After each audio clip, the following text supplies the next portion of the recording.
Welcome to the Best of Intentions, a podcast from Intention Films and Media, hosted by writer, director, former film commissioner, and novelist Deborah Markowitz. So join us as we talk about all things creative. Hi, thank you for watching Intention Films and Media's The Best of Intentions podcast. I have somebody very special with me today. One of my film festival buddies who I see everywhere. Actually, the only time I see her, I think, is when we go to a film festival. So those are really special times. But No, that's not 100% true. It's not 100% true. I was on set with you for Bellevue. That's right. You're on set with Welcome to Bellevue. But wonderful Melissa Skirboll, who's a very accomplished filmmaker, writer, director, and she's also an actor, which is really cool. But this is our conversation, and you're basically eavesdropping because whenever we get a chance to hang, it's the only time we get to do stuff like this. So Melissa, you've got I know the new film $13 that you're working on. That's what it is. Okay, you just started your festival journey with that pretty much, right? Just started with festivals. We've had a couple of screenings. We prepared out in Austin Revolution, where you were also, and also played Southern Shorts, Wild Sound Festival. Coming up, we'll be at the Fort Myers Film Festival, which I know you've been at before. GCB, Glass Ceilings Breakers, upstate in Phillipstown. And one other that I know about, I don't know why my mind just went blank. But yeah, it's just starting its festival run, and it's playing in Switzerland next week. That's pretty cool. Yeah. I find I haven't submitted my film Just Sex. I realize it's been sitting there for a month and I haven't submitted it anywhere. So well, you're always so busy. I don't know how you have time for anything. I know. Well, we decided June, we're going to finish filming on May 19th. And then June is going to be just writing and organizing and trying not to do anything else, if that's possible. We'll be in post on From the Embers and a couple of guys and doing, okay. So we still have stuff, but we're trying not to be on set for June so we can really get back to writing. Because I haven't written now, other than rewriting, I feel like I haven't written in months because I've just been too busy, and that's not okay. If you had to pick your favorite thing to do on set, whether it's writing or directing or acting, what would it be? Directing, 100% directing. Yeah. So you know what? I do love directing, but to me, it's writing. Yeah, and, I mean, I when I get in the groove with writing, it's fun, but it's a solo. I mean, I've co-written with Penny Jackson a few times, and that's fun. Like anytime I get to play with other people, I think my enjoyment goes up. I love like when I get into a writing groove and I'm talking to the different characters in my head. It takes me a while to get there though, because it's so self-motivating.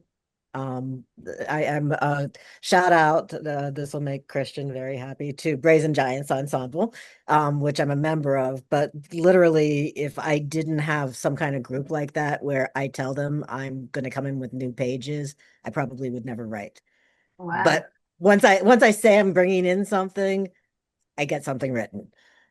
Yeah, I'm kind of the opposite. Once I start writing something, John has to drag me out of here once I really, really get into it. But even though, I mean, I've acted in the past, but I don't really consider myself an actor. But you do play out all the voices. I mean, you can make yourself cry and get pissed off. And then you know you have something that's probably good because you can feel it. Your audience is going to feel it. You kind of get that feeling. Yeah, absolutely. I was teaching for a couple of years, and teach one of the classes I was teaching was writing for actors, and try to get them to do a short film script. And I was really pleased with some of the students, how they really got into it. But I was always like, you have to say it out loud. You have to hear your characters talk. Because how people talk is not how we write essays, is not how we write it. it's this, it's interrupting yourself and thinking and trying to come up with the right word and slang and weirdness and stuff.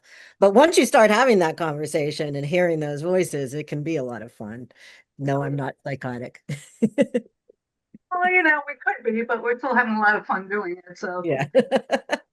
I mean, All I the love. voices in my head. So, what do you feel your favorite genre is? That's a tough one. Because I feel like a lot of what I've written is not necessarily my favorite genre. Um, but I'm in the middle of writing something right now that's very sci-fi time travel, um, kind of comedic. Uh, Doctor Who meets Everything Everywhere All at Once meets Buckaroo Banzai in the fifth dimension kind of stuff. Um, and that often I feel like that's my favorite genre. I love reading sci-fi. I love watching good sci-fi.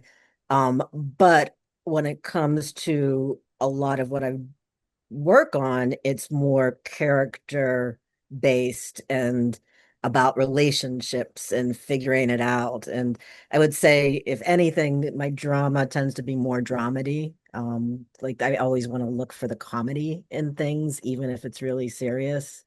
Well, that's Um, fine, really. That's yeah. all. I If you mean, as an actor, you can't play comedy. You have to play, this is the most important thing in the world to me. And it becomes funny because you're making something ludicrous the most important thing in the world. But yeah, I feel like I always say, if you can make somebody laugh before you make them cry, then it hits that much harder because it's coming out of the blue.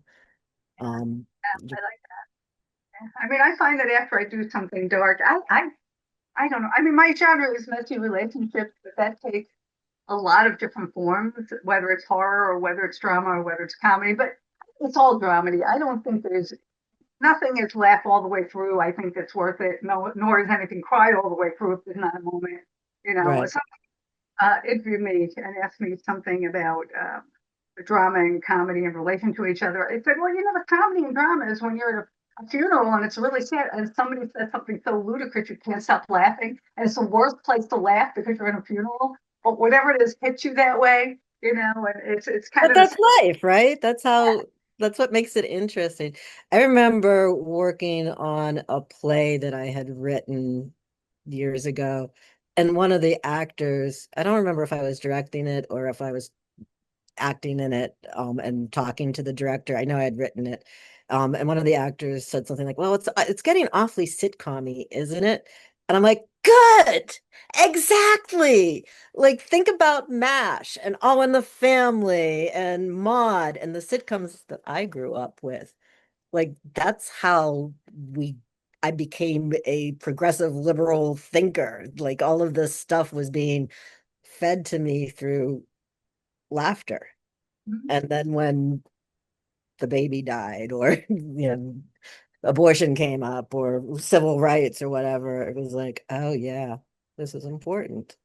Yeah, So I remember like All in the Family and whatever where things would come up that it was so unlike the rest of the show, but that's how you made things known. That's how you brought things out because you can't keep people over the head with things. I mean, I don't think that I go in wanting to show somebody something, but if it happens along the way, and you don't hit them over the head, but you let people look at a situation, sometimes that causes enlightenment, yeah, um, or touches somebody because it's like what they go through, you know. yeah. And when people, is that like the best if you're at a screen and somebody gets up to you and goes, "Oh my God, that this or that," or something that you wrote, it really touches people. Yeah, one of the things that I find really interesting with like talkbacks and Q&As after a screening, is people always want to know like what it meant or what happens after. And I'm like, what do you think it meant? Mhm. Once it's out of my hands, it's up, the artist makes the art, the audience interprets it. And it's probably different for everybody. And if it is, I think I've probably done a good job. Yes. If I'm spoon feeding, this is the message, maybe it's a And little bit ham handed. And then you can't watch that. That totally loses. If you hit me over the head that much, it's like stop. Just stop. Let me leave my own into it, you know. But do you feel what do you like better, film directing or theater directing? There's a very different, I think ultimately I like film better. It took me so long to find that. Um, because I didn't take the traditional route. I started as an actor, didn't want to write, didn't want to direct for years. Just want to act, just want to be free to um and started writing before I started directing. But when I started directing and it was theater, I was like, oh, why did I resist this for so long? This is amazing. This is fun. When I finally got over the fact that I wasn't trained on cameras and lenses and film, but was a storyteller and knew how to tell stories, and that the collaboration with the cinematographer and the sound people and the designer was where all the magic starts to happen. And I didn't have to know everything myself. And got on set. I think one of the differences is in that collaboration process. So with theater, you're rehearsing for 4 weeks or 6 weeks or 2 days or however long you rehearse. And then the actors get up and whatever they do is what they do. They go off book, they forget a prop, they decide to play to the audience, sitting in the back of the audience going, that's not what we were talking about. With film, you get the chance to do it your way, do it their way, try a completely different way, see what happens. And then you get all of it into the edit bay, and you and the editor decide what the best take is. And Yeah. maybe it was my idea, maybe it was her idea, maybe it was the PA's idea, as they were just like happened to catch something that I didn't. But it doesn't matter. And then that end product gets to be the best of everybody's input. And I think I like that. Very I much, guess yes. As director, you have the final say, but um, at some point, the actor knows the characters better than we do. You they know, should. so you want to hear what if they say, "Hey, he wouldn't say this; he would say this," and probably like I'll think about it. And go, you know what? Okay, you're right. Or one thing, something we just shot in a gym, and one actor was working at Travis was working at, and he turns to Sal, and or first AC said to me, and said to the AD, and then to me, he goes, but he had his earbuds in. So he wouldn't be hearing it. I'm like, I wouldn't think of that because I don't go to the gym and I don't wear earbuds, little things like that, they'll make a difference because that would be what happened, you know. Absolutely. Yeah. Yeah. On a couple of guys, it's an LGBTQ feature, and I run everything. I mean, right now, Lucas Hassel is my script consultant, but I had three people who I would go through. There's a gay man, I think, in his 30s, his 40s, and his 50s. Now, I think everybody's gone up 10 years who've been doing this so long. And sometimes the humor or whatever is generational. What somebody thought was funny, the other person thought was really insulting, and the other person said depends on the relationship. And so then you have to decide what of those three would work. But you find you learn a lot when you work with the actors and the crew. Does it ever open your eyes? Sorry, say that again. Does it ever open your eyes when you're working with your actors and something you hadn't thought of before, and you're like, what? Oh, absolutely. Those are the people that I like working with. The ones that show me something in the character or the relationship that I didn't know was there. I think it's like you especially on something you've written. It's not so much if I'm directing something that I haven't written because I'm discovering it as well. Um, but I think anytime you read something, you have that first voice in your head as you read through it. But it's one of the reasons I actually love auditions. Mhm. Um, and auditions in the room as opposed to self tapes, because you can see there have been things that actors have brought into the room that end up being like, I then direct everybody else that comes in, hey, try, they do their initial take and I'm like, try this and see if they can find that same moment, or I end up hiring them because of that thing that they did that was just so specific. Yeah. One of the things when I was teaching audition prep, I think that especially when you're working with accomplished actors, and people who have been doing it for a while, and a lot of my things are not based on 18 and 20-year olds. They're 40 and 50 and 60-year-old people who are the main characters. Um, and they're all going to come in and give excellent auditions. Um, but what you start to see is many of them give the same audition. They're trying to do it right. And it's right. And you're like, yeah, that'd be good. Yeah, that'd be good. Yeah, that'd be good. And then somebody comes in and does it not right, but interesting. That, or they're really listening, and because of that, they're discovering something new, or like, and all of a sudden you go, oh, do that again. Oh, that, yeah. And it's like, don't try and be right. Try and be true. I always say that. I mean, me too. I love to work with. Well, you work with Sal Rendino. I love Sal Oh, Rendino. it With was amazing. a lot of people that I work with multiple times on different projects, and I'm just so amazed. I mean, they make your job easy, because for directing, for me, the essence of it is storytelling. So Yes. as long as they get what the story is, I think in out of 6 or 7 or 8 projects I've worked with Sal, and there's only one time where I said he was actually thinking this and go, oh, okay, I got it. But I would say I'm not an acting teacher. You were an acting teacher, I think, right? Mm. Because I would never want to have to spoon feed somebody what like the line would be, and I wouldn't know how to get them to do what they need to do if they don't have the skills to do it. Somebody's like, it's one line. You go, no, there's some people who really cannot carry one line. Yeah. That actually happens. Well, and that's the other thing that is a difference between film and theater. Like with film, there are ways to cut around that moment. Whether it's you cut to the reaction, or you take, he says that line someplace else and it has the right inflection you were looking for here, so you pick up that audio or whatever. Like there are ways to kind of cut it to work.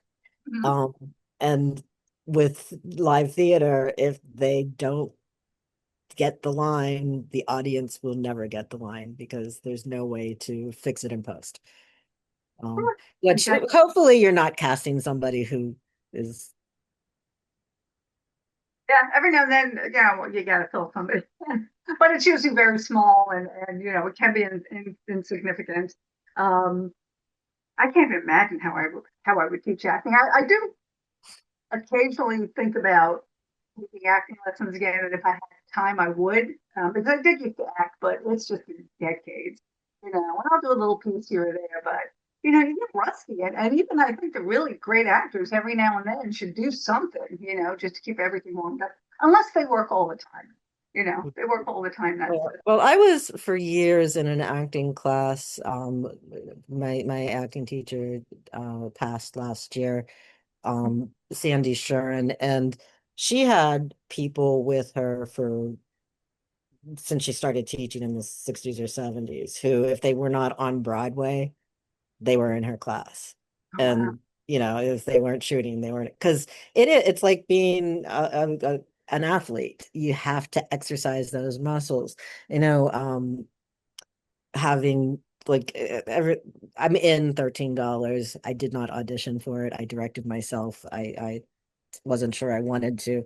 But every so often, if I do audition these days, like that muscle is so rusty Mhm. that I'm like, I know this is not the way it's supposed to go. I remember coming back to New York and going to after I had lived in LA for a while and going to an audition for the first time in like 2 years. And like, I'm shaking. I'm like, why is my hand shaking? I don't shake at auditions. This is insane. But it was just because there was an energy that I had not been around for a while. And it can throw you out of the moment if you're not careful. Um, so even that, I don't know how true. I think they debunked the 10,000 hour thing, but whether it's 10,000 hours or not, keeping that, getting to the point where it's beyond thought, Hmm. where you're just doing it and not trying to control it and being there. It just takes time and trusting that you're enough. I think that's where the beginning of acting starts, is not trying to be something, but just Absolutely. Yeah. being. One of the things I feel bad about when auditioning actors and they come in and they do such a great job, but we have to go with somebody else or a multi. There's 5 million reasons actors don't get cast, and even if you're really talented, you look too much like the lead, who's your partner, or just you don't fit with the person. It's not the right chemistry, or I mean, it's five, as you know, 5 gazillion reasons, and it's very hard to tell a person. I mean, professionals get it. They know they do their job, they do the best they can, and they walk out and they forget about it. You'll have to, or I think it would make you go crazy. But I've had that conversation with certain people who were. I tried my best. I said you actually did a phenomenal job, but you know you Yeah. have to look at Well, your sister, or you have to yeah, I've told almost every actor that's asked me for advice, sit on the other side, volunteer to be a reader at auditions. Any way you can get on the other side of the table so you can understand that it's almost never about you. You did a great job, especially if you got to a callback. You did a great job. You won. It's just that today, in with the parameters of what we're doing and how things, and then even like, how often are you looking at, it's like a puzzle that you're putting together, and you figure out, if you get this person, then this person, and if this person and this person, then you can go with this person. But you have to wait for this person to say yes, because if something came up and they don't say yes, then and you go with person B, then this person might not be right. It should be this person. And if they say yes, then it's, and it's like waiting for all of those domino pieces to fall into place. Because even if, you have character A and character B, and these are the two best people, they might not be good together. Mhm. Which is why I love chemistry reads, because then you get like, then things start to come to life. Mhm. Yeah, yeah. I'm kind of going through that a little bit right now with the old tide. We're rewriting it. I'm changing one of the characters, and there's one person I really, really, really want for one of the parts, and he's agreed to read it. And if in fact he agrees to do it, and we can afford him, then everybody else is going to go run that. And I've already decided that. I kind of know who I want for some of the other roles, but until that person is booked, then we're not going to do anything else about it. And it's scary because it's bigger, than anything I've done before. And I think we've Mhm. done well. We'll have by the end of this year. We'll have one, two, three, we'll have 4 features by the end of this year complete, which is crazy. But Wonderful.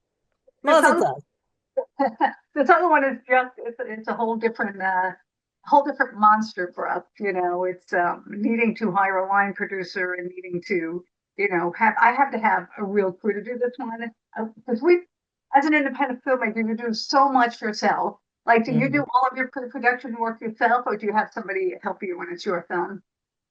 Um, I want to say yes to both of those. Yes, I do it all myself, but yes, I think pretty much the first person I ever bring on is a line producer.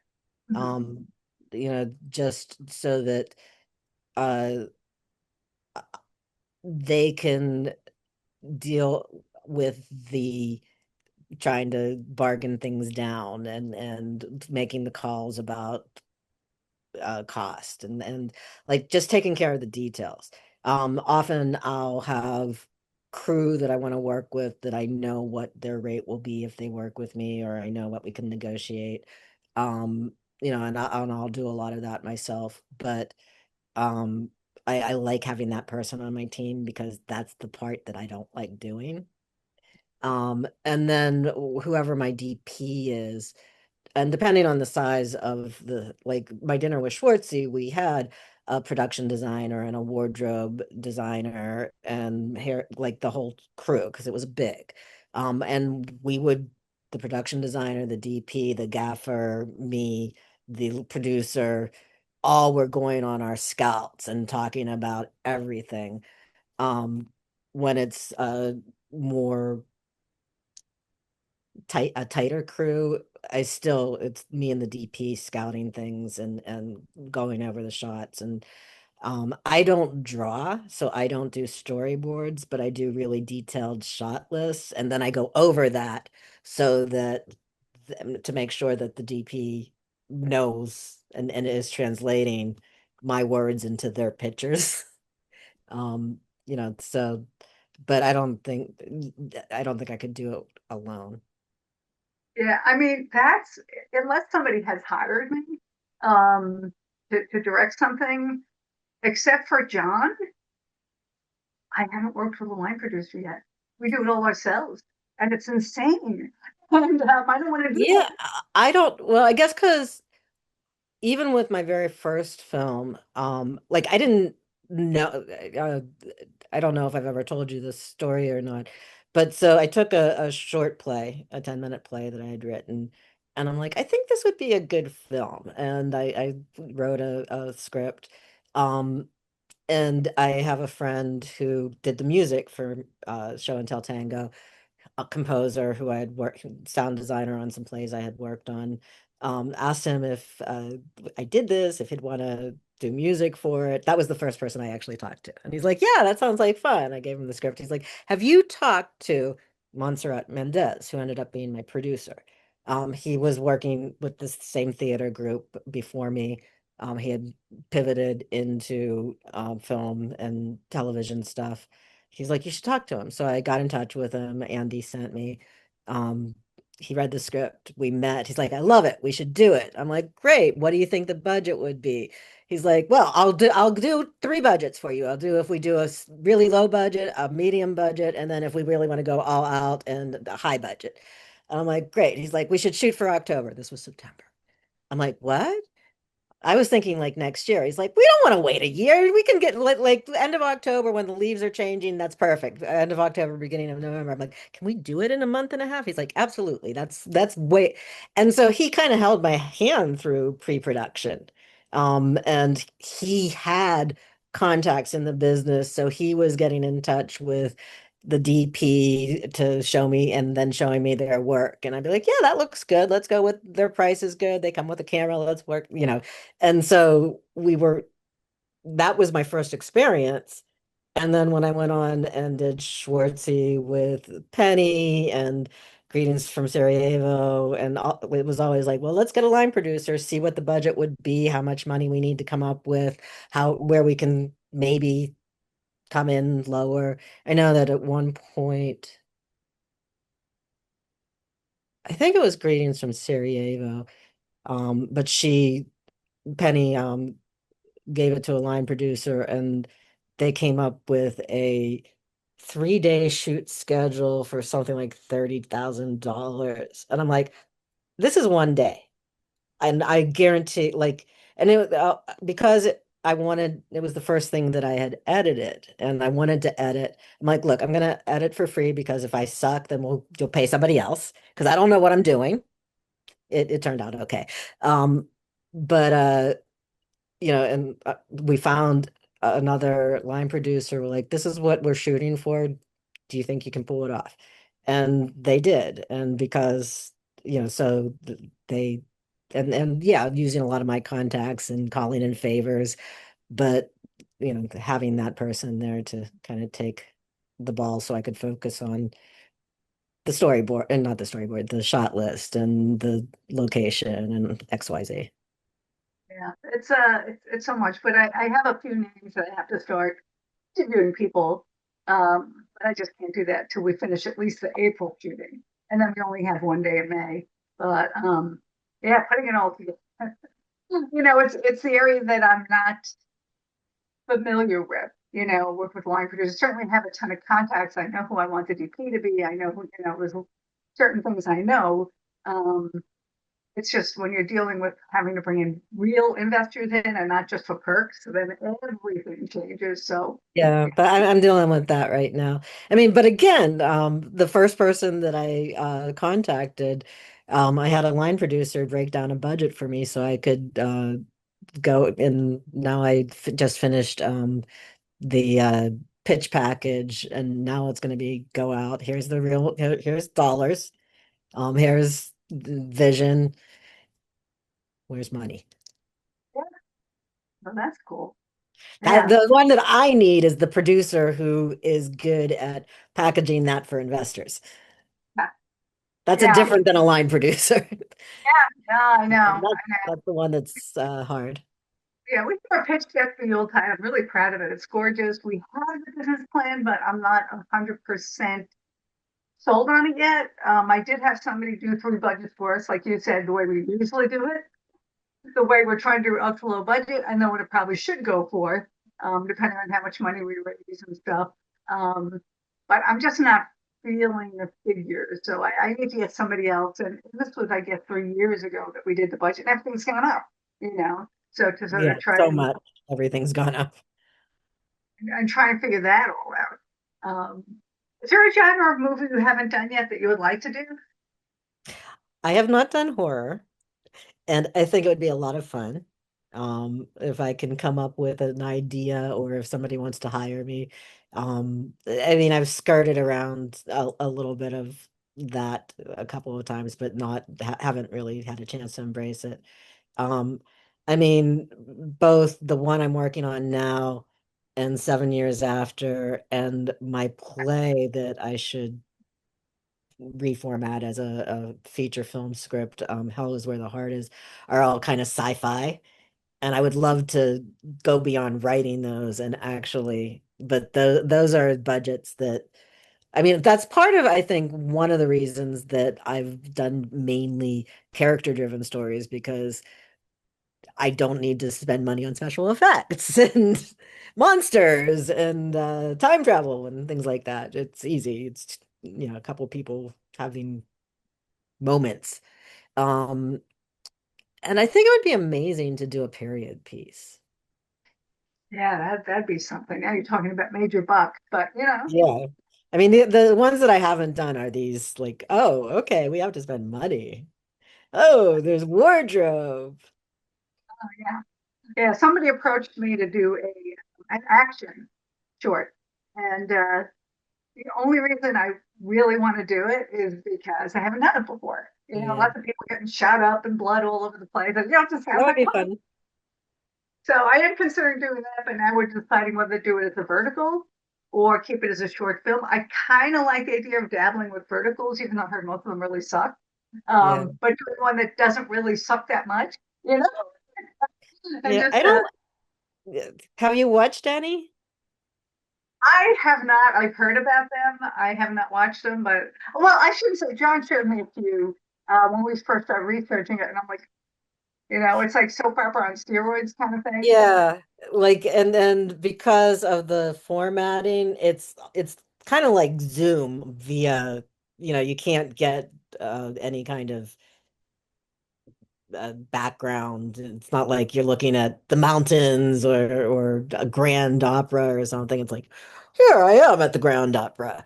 But they're designed purposely because each episode, and I've never paid to continue an episode, but I've seen some of those teasers that they put out on Instagram or whatever, and they get you to a point and then you're supposed to pay to get the next chapter and pay to get the next chapter. So it's all like cliffhanger after cliffhanger, but it's also spoon-fed. Like there is no showing, it's all telling. Um, and I don't know, like it would be amazing if they changed that, made like you said, made it a good one, but I don't know that the audience for that wants it good. I don't Yeah, know they how want to the what that only bridge might be. somewhere on their phone. I don't have to think. This is fine. This is fine. Just something to pass the time. If there's I mean, I pretty much have K-pop Demon Hunters totally memorized because my grandson watches that 5 times a day from beginning to end, dances to all the songs. I now know all the words. But there's one part where one of the characters is this guy off a concert, and I said, okay, she's in her bathroom. She goes, I already have what we're going to watch. It's 700 films, and they're 3 seconds each, and it's all about turtles. They didn't want to think. I'm like, yeah, pretty much, it's something like that people don't want to think. I don't know. We'll see. I like the idea of it just being eye candy, just doing kind of fun stuff. And Yeah. um, I'll have to see. I have to see. But I Yeah. would like, you know, Well, let me know how that goes because people are making, I mean, people are making money, but they're also not paying talent very much. yeah, yeah, yes. Or anything else you said, it's so tight that you're right. You don't have all the production design and probably don't need, like I do want some good locations for mine though. For where the action takes place, and I got to see a lot of stuff to think about. But that interests me, and I'd like to do that. We are doing, did a couple of short horrors. We're going to be doing one that's probably 2027, 2028. We still have to finish writing it. And it's based on Brimstone, but it's called Franklin. At least at this point, that's the working title. And it's mostly about the father, um, who basically kind of fakes his death and to get his son to come back to the family home. And he has all kinds of terrible things in mind for him. That'll be fun. I've already seen like the opening and whatever, but I like to do different things. And Yeah. I think maybe that hurts if I have a brand. That hurts it because nobody knows what it is. Mm. You know, is it a romance like Waitlift, or is it going to be a horror film like Franklin, or is it going to be From the Embers? That's just a very dark drama. But I like to do everything. Yeah. I think if you're not having fun, then why do it? But Yeah, at the same absolutely. I mean time, that's the problem. I think um as much as I actually do like being a director for hire and just being able to focus on directing and not having to produce and not having um but at the same time if a project doesn't excite me, I'm like the same way. if you pay me this much, I'll do it. Oh, that's out of our budget. Okay, I don't want to do it. That like I'm not doing this for my bargain rate because I don't want to spend the next X amount of time on it. Um, and yeah, I I have mean, excited about it. They do a great job, an okay job, but I think it shows. If you really mhm, get it and whatever, I definitely think that. I remember one of my very first films. Actually, a couple of guys started as a very um, a two character with a lot of extras short film that was supposed to be like 5-10 minutes, and then it became this huge thing and a series, and now it's a feature. But when I first wrote the short film, I went to the DP we were using at the time, um, and I said to him, he's like, "Yeah, I don't want to do this." I'm like, what do you mean you don't want to do this? Because it's not, I don't get it. I don't, and I mean, I was heartbroken because we've already done 3 films together and they were great. And it was, yeah, but I don't, and I got to say that was like soul crushing. But then I started thinking about the characters and writing it, and then it just grew and grew and grew. And now, because he started with us 9 years ago with this series, that he's the one who's still shooting it now. And if we didn't, everybody has their own style, and I knew it needed to be his style. So this one he's along for, but this he loves. Like he's so excited to come to set and get this done. And we're talking about today. We were talking about the closing shot because and this is what's going to happen. And then we're going to bet. I'm like, yes, that's it. He gets it. He gets what it should look like. But oh man, I mean, I love working with my friends, but every job may require something else. mhm, So in that way, it's a business. right. That this person might be great, but this time you can't come along with that because it requires this. And sometimes people get pissed off. I mean, I don't know if you ever go through that, but sometimes people you work with, you can't take them around the second time or third time, and sometimes people get real annoyed with you. But Yeah. I mean, I try and just be very direct, and honest, and like always, if they have a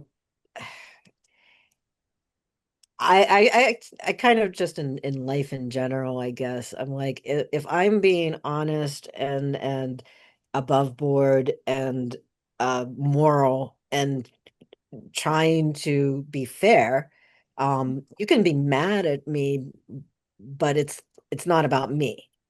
It's and you can hold on to that and that's fine. I can apologize. I can tell you You know, if I am working on this feature and I get producers who are willing to come in with the money to make it, but they want to have a name in the lead.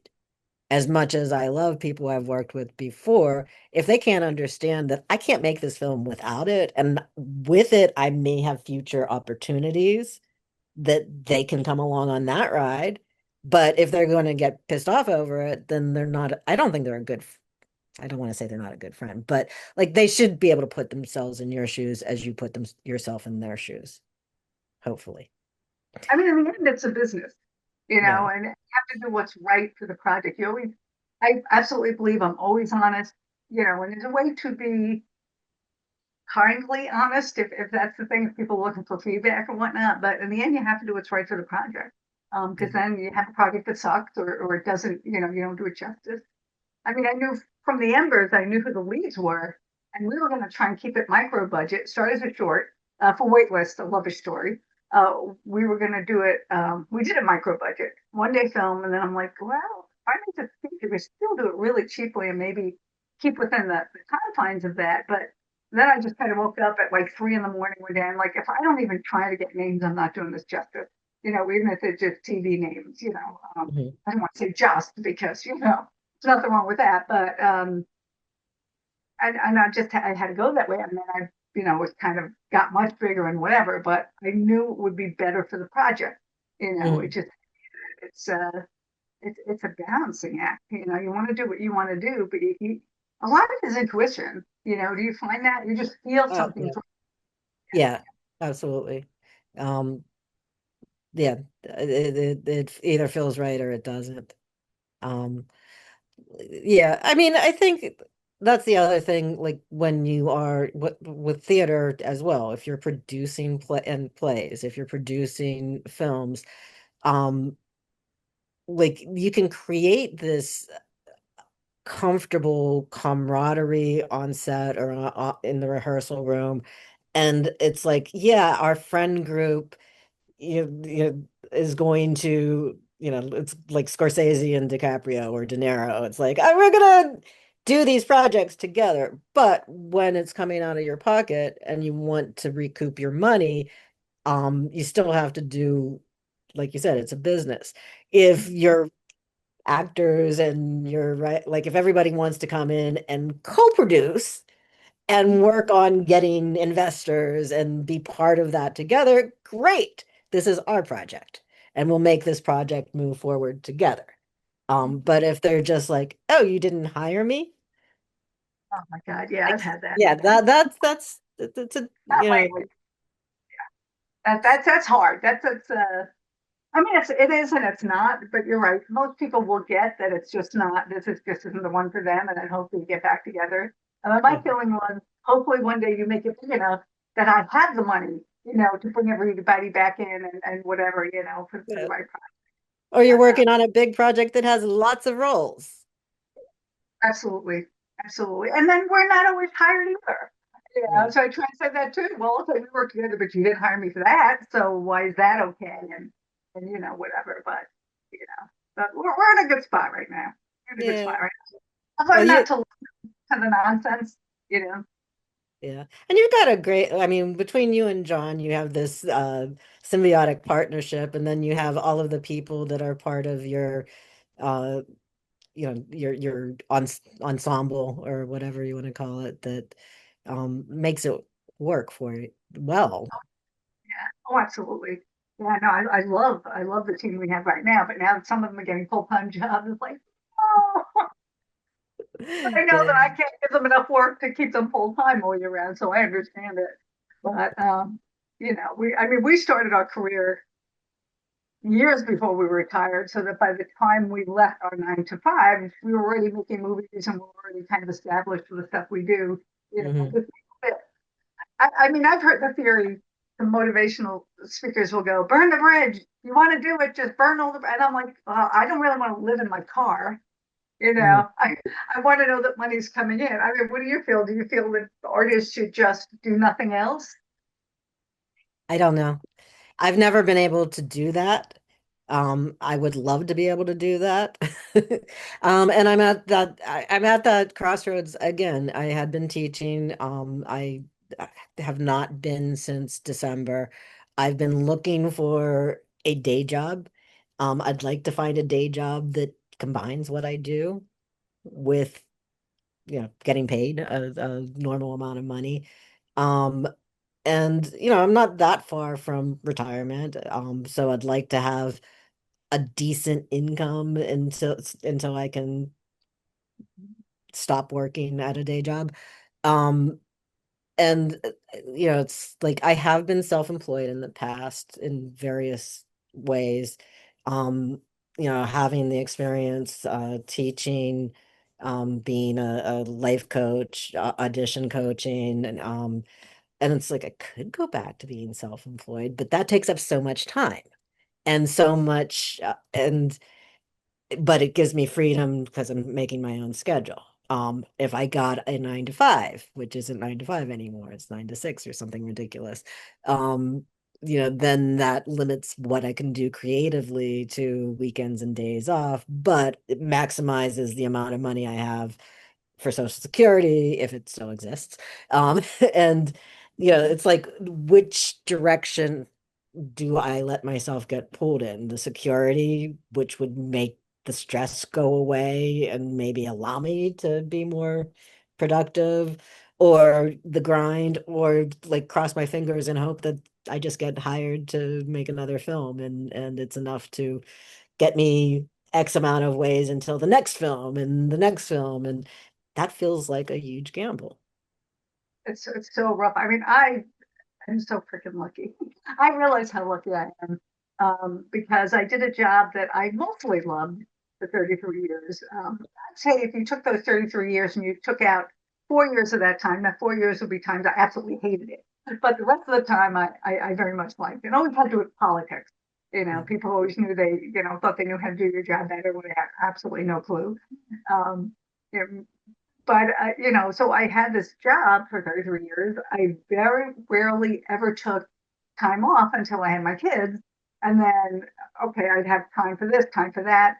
But I accumulated so much time that when I started making movies, if I wanted to take a week off to make a movie, I had the time off. And I know how rare that is to be able to have that. So it was great because if I had to make a choice, and I thought about that, if I was given a choice whether to make movies or keep my 9 to 5, I would have been so unhappy. I mean, I had to go before the Board of Ethics and whatever because since I was film commissioner, I had to make sure that I could do this. Cancel it on your own time as long as you don't want to, do it out of your office, all the other stuff. Um, but the first time I was on set, I remember walking back to my office and just feeling the life drain out of my body because I had Mhm. such a great time on set. And I'm like, I can't not do this. And I'm so glad I never had to make that decision because you throw away everything you've worked for, or you hope that you're busy enough that you're not living in your car. Yeah. Yeah, Yeah. I mean, I think a lot of times the people who are embracing that mindset, one, either are very young. If it's easy when you're 21 to be like, I'm not doing anything else because you don't have anything that you're responsible for. Or, and this is kind of, I think, the dirty secret that nobody really talks about. A lot of people who go into the arts are coming from money. They are supported whether they're working or not. And it's interesting. When I moved back to New York after 7.5 years in LA, um, friend of mine working in Broadway theaters. And he's like, they're not like we were. They're not coming in and like surviving off of their waitressing job and living with three roommates and doing whatever, scrambling to take like their parents are paying the rent. Mhm. A lot of them are coming in and they don't have that base level of, oh my God, I'm desperate. Um, and that makes it easier to go 100%. Yeah. Um, I see how things changed for me. I mean, when I was probably about 5 years in and I didn't have kids and I didn't have a house and the government wanted me to do something really, really stupid. And I kind of went up to the commissioner at the time. I wasn't commissioner. I said, look, I don't mind working hard, but I mind working stupid. I said, so I had streamlined the permit process from like 10 days to like 3 hours. And they had a new commissioner come in who said, well, we want to go back to the old way. And I'm like, no. I said, I will be out of the store in 5 minutes because I didn't just streamline this and bring all these people here to satisfy somebody's ego because they want their hand in the cookie dish when this is how it works really well. I'm just not doing it. And you Mhm. have kids in a house or whatever, and you're like, don't fire me. It's like when your responsibilities are so different when you have the 3,000 month mortgage and you have the, Yeah, yeah. you know, it's amazing how that changes. But luckily, stuff like that didn't happen that often. Sometimes you got to bite your tongue for a month or two because person always ends up leaving before you do. I would find, but yeah, but to have that, would you appreciate? Think about that if you come in with a lot of money. Have you had the same experiences that would allow you to make a good movie? If you haven't had the having to go out and earn your own money and the people you had to work. I mean, I don't know. But look, uh, yeah, there's that whole Nepo baby conversation that's happening. But like Kate Hudson, I loved her performance in the movie Song Sung Blue. Uh-huh. Um, like she and the sitcom that she was on last year, Tom Hanks' kid, or uh, like there are these people who grew up in the business who are really good at the business. And part of like I think there's something. So when I was doing hypnotherapy, we talked about knowns and unknowns and how the knowns are comfortable even if they're painful. And we tend to go for the knowns because comfort zone. If you grow up in a family of coal miners, what do you know? You know coal mining. How easy is it to become a professor of English when everybody in your world works in a company's shop? If you grow up on set, it's demystified. You have an idea of now whether or not you get into the same kind of storytelling. I think there are a lot of stories that are made by rich people about rich people that were like, huh, that's an interesting world to visit. You know, do I want to live there? Yeah, and that's where kind of I think symbiosis and making your circle big enough to have somebody going, no, that's not how the real world works, is important. Or having parents who are like, you have to get a job. Yes, you have a trust fund, but work, figure it out, or like be like Nick Cage and pretend like you're not a Coppola. Um, but I think there is and so how many people who are actors or in the business are like, I told my children not to go into it. But when I think learning it at a young that idea, trying to create a life when because this idea of visualizing it and knowing what it is that you're going for, right? And if you don't know what's on the other side, if I grew up in a small town in Western Pennsylvania. I didn't know anything about film or TV. It's one of the reasons it took me so long to make the leap from theater. And even that, my mother's like, I don't know how you do that. What God made you want to do that? She doesn't want to leave Western Pennsylvania. Like the small town she grew up in is where she still lives. And this whole idea of living in New York and doing this is beyond her. But trying to it also often feels like trying to reinvent the wheel because you don't have an invitation into the other side. And you're like, I know I want to be there, but I don't know what the route looks like, and I can't get a good map. Um, Doing what you're doing. I mean, maybe you meet somebody along the way, or there's something presents itself along the way. But I think the best way to do it is just keep doing it. Yeah, Like, and that's what I've been doing. But is there kind of an ease in if you grow up around it, if you know what a best boy is from the time that you're 5, maybe, um, or not. I know, I think you knew this about me. I won a bunch of money on a game show many years ago. Uh, yeah, so back in right after Who Wants to Be a Millionaire debuted in prime time, there was this rush of other big money primetime game shows. The first one that came out after Who Wants to Be a Millionaire was a Dick Clark production, Greed. Chuck Woolery was the host, and I was on one of the very first episodes, um, and won $410,000. Oh, oh my God, that's amazing. No, after taxes, it was 210,000 or whatever, but it was life-changing money. And I quit my day job. I had been temping. I was able to take voice lessons and acting class and like everything that I had wanted to do. That's when I moved out to LA. I did. And for a few years, I didn't go crazy spending money, but I let it stretched it out for a few years. Um, and while I was able to just do theater and self-improvement and like it worked really well. And then I needed a job. Um, but yeah, I do think there's if you have enough money that you can be 100% in this as a career, it goes faster. Oh yeah.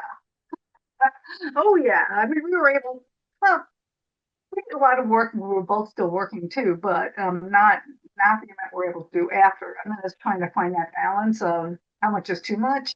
Mm. Um, so we went through that. I think during Bellevue we were working on two.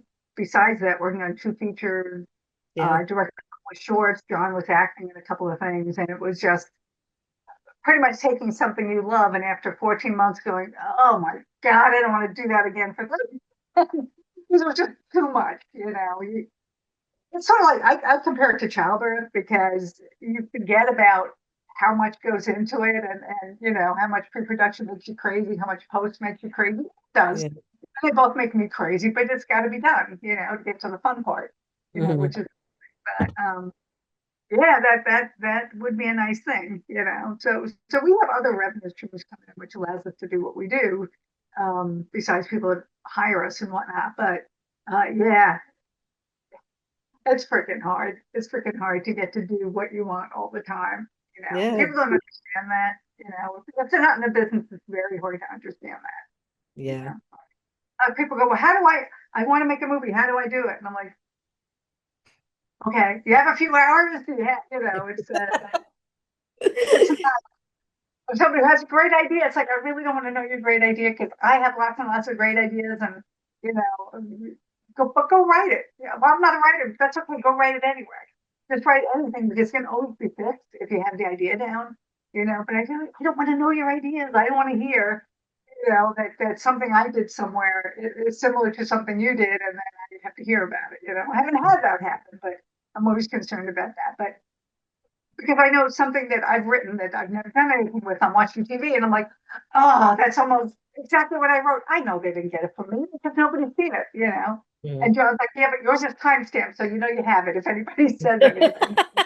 But there's only so many ideas out there. Yeah. So It's your I know we don't, interpretation that matters. absolutely. We should show your trailer. Hey, John, you there? I would love to show 13. Okay.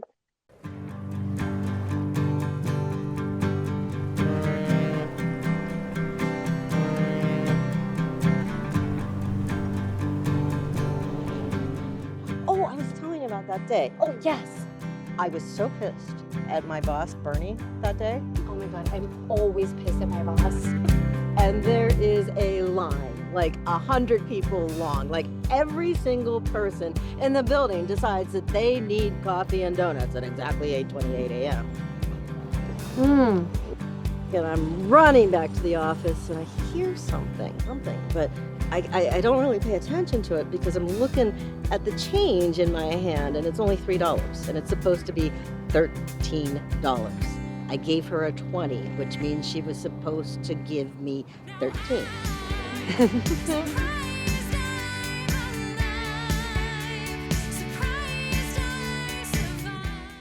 I love that movie. I don't know if it stuttered, but it was stuttering on my end, but my computer is just rebelling. But I'll put the link to it also in your socials and whatnot. But you want to just, I know we're going a little over, but you want to talk a little bit how that came about? Did you write Uh, it?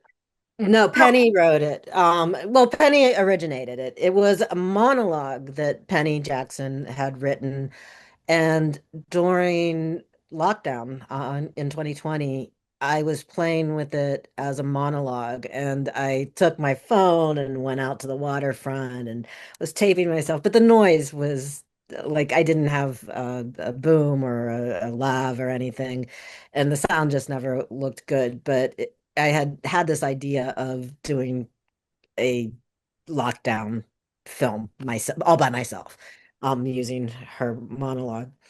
Last year, she and I had met and were talking about, and I think she was in the middle of about like selling her mother's property and dealing with her mother's death, and was too busy to really start something brand new. But both of us were itching to work on something. Like, what about that monologue? And she's like, "Oh yeah, we should do that." I'm like, instead of me doing it by myself, we'll get Brian, who I had just worked with on something, to film it, and he's got his crew, and it shouldn't be that expensive. And then started doing the shooting script. I'm like, I feel like this might be better if I'm not just talking to the camera. Like, let's turn it into a conversation. At which point, that's when we started co-writing the screenplay. So kind of coming up with, I broke it down so that there was somebody there. And Megan, who plays with me, is my line producer. Um, What? and at the first, and she's a wonderful actress.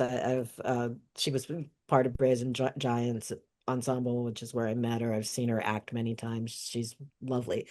And I kind of texted her. I'm like, "Hey, do you want?" Because she was already on board as line producer. I'm like, "Do you want to be on camera too? I don't know that we're giving you any lines, but you'll be responding." She's like, "I love face acting." And then I'm like, "Oh, you are going to have a few lines." And she's like, "No problem." And I'm like, "Well, maybe more than a few." Because as we developed it, it was kind of finding that balance. So, and then we shot it in one afternoon, down on the waterfront, and I edited it because we only did one day. Like Brian and Megan and I and my AD all went down and we worked out exactly where we were going to be shooting on the waterfront and the different locations for the different shots. And we knew we wanted to be there at sunset. So like it started at 2 o'clock. It was the hottest day of the summer last year. It was 110 degrees or something ridiculous. Maybe not 110, but over 100. It was miserable and we just got it done and got out. But it actually was pretty quick to edit because I didn't have time to redo shots. And that's one of the things I find when I put myself in a movie like this. I did it with Blood is Thicker. I'm always reluctant to take too much time looking at myself and redirecting myself. Like it feels so self-indulgent. So, I'm trusting my AD, my DP, Megan, who's worked across from me. Like, did we get it? We got it. Okay, good. And then I'd be looking at, I'm like, there's only one take I'm even considering. So that makes it easy. Um, because we just didn't do it over and over and over again. We didn't have time. Great. I really love that. I love Sarajevo, and that was Penny too. Yep. Was Sarajevo, and I love the script you did 10 years, how many years later? 7 17, years after. 7 years. I'm stuck with titles, but yeah, I love that. We had that Austin Revolution. That one really stuck with me. Yeah, I Uh, really want to get that done or sold. It's a post current day, uh, post-apocalyptic Christian nationalist world. Anybody wants to develop it, and it's the pilot. I have the second episode written and the Bible. They'll make it. Well, I really want to thank Melissa Skirboll for joining us today via Zoom because we can't get into the studio on Monday. So, but this will be there at 1 o'clock on Monday. We will post it then on our YouTube channel. It's so great to spend some time with you, even if it was over Zoom. And I guess Yeah, we'll have to do it in person sometime, even if even if it's not podcast, just to hang out. that sounds good. All right. Thank you so much. Thank you, everybody, for watching The Best of Intentions, the podcast of Intention Films and Media. If you want us to keep making these great independent films, support us. Maybe invest in a film, or I have a film out waitlist. I love your story. Watch it on Prime Video. Give it a review, because that's how we get our film seen. And then we can keep doing this kind of stuff. But thank you to Melissa. Thank you to John behind the curtain over there. And we'll see you next week. Thank you. Thank you, Deb. Thank you, John.